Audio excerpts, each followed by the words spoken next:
La nouvelle est tombée hier, le 4 octobre 2023. Le Maroc, le Portugal et l'Espagne organisent ensemble la 24e édition,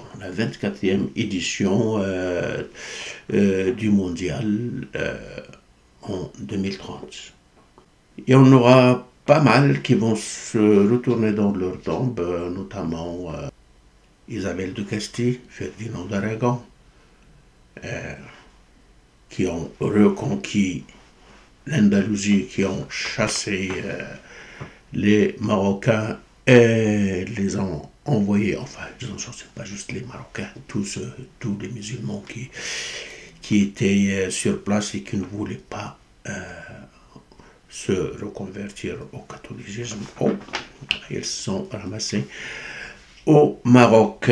Alors, depuis ce temps-là, ça n'a pas été toujours rose entre les trois pays pour pouvoir bloquer toute nouvelle invasion. Qu'est-ce qu'ils ont fait, les Espagnols et les Portugais? Ils ont rendu la gentillesse aux Marocains qui ont débarqué en 711 à la tête d'une armée commandée par Tariq ibn Ziyad pour pouvoir commencer la conquista de l'Andalousie.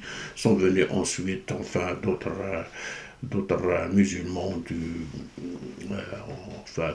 de Damas, notamment là où il y avait les Omeyyades, et après ce sont les Abbassides. Ça a commencé avec une guerre que les Marocains ont entamée.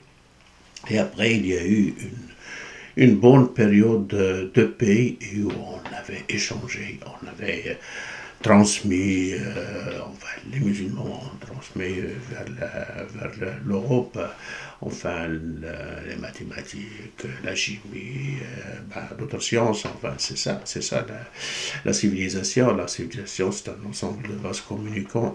Le monde avance. Alors, après ça, il y a eu, comme j'avais dit, il y a eu la Reconquista.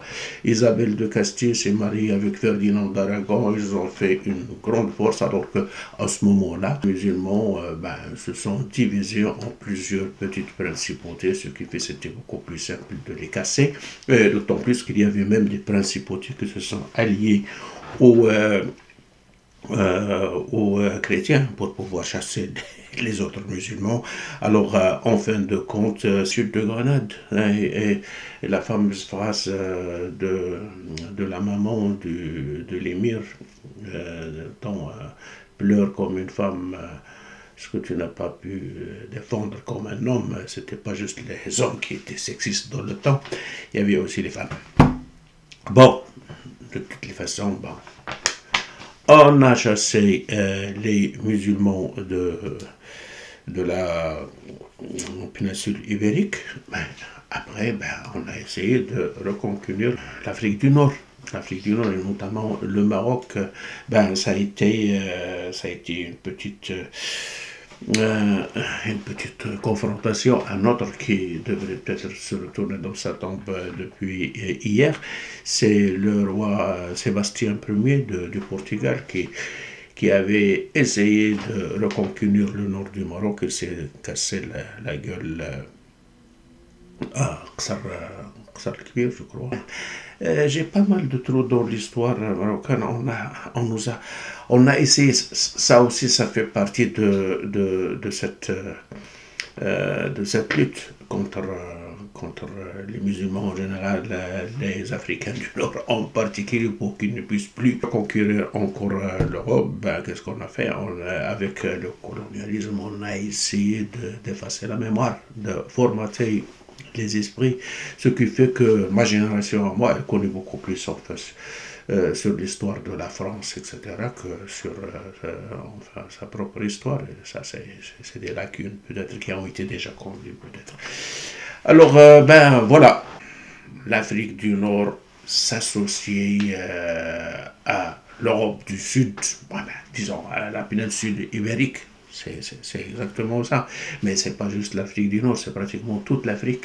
Toute l'Afrique maintenant qui s'unit avec la péninsule ibérique dans un message de paix est dans une nouvelle approche pour pouvoir créer des liens entre les peuples grâce au ballon rond, grâce au football.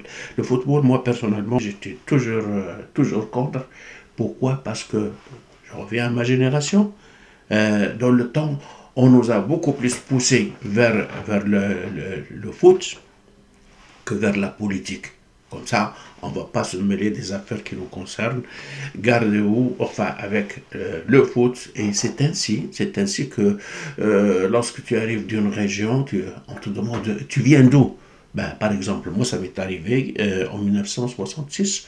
Je me suis rendu au lycée Moulay à Casablanca. On me dit, ah, toi, tu viens d'où? Je dis, bon, mes origines, c'est de la région de Benimel. Ah, Raja de Benimel.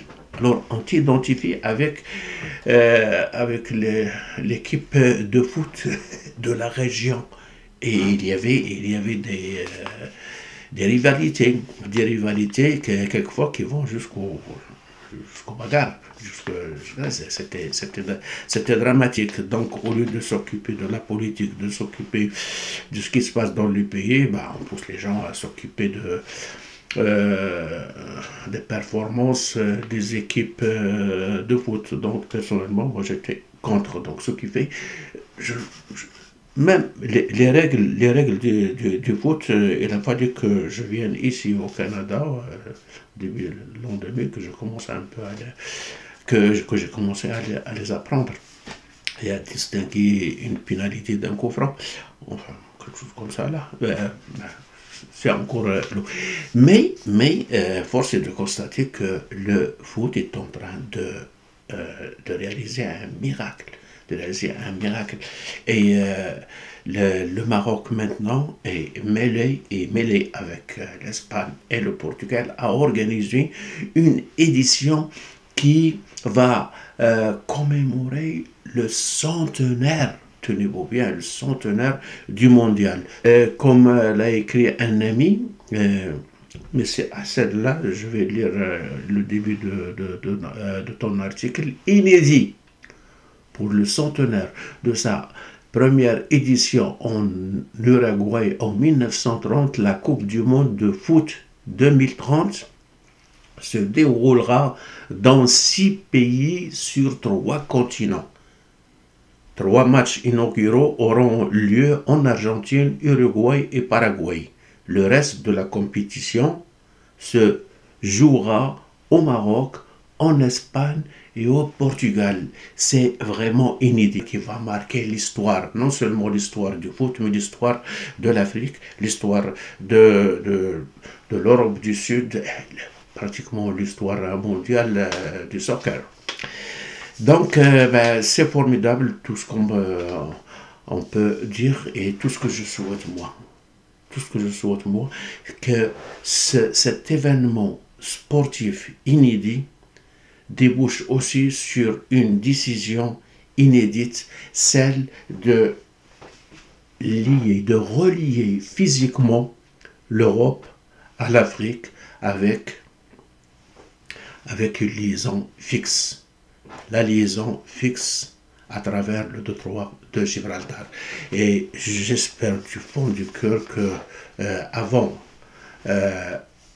l'arrivée de la compétition 2030 du mondial, on annoncera conjointement le Maroc et l'Europe à travers l'Espagne ce projet grandiose qui va également marquer l'histoire et qui va peut-être aller de parallèle avec cette réalisation sportive. Merci beaucoup et à la prochaine.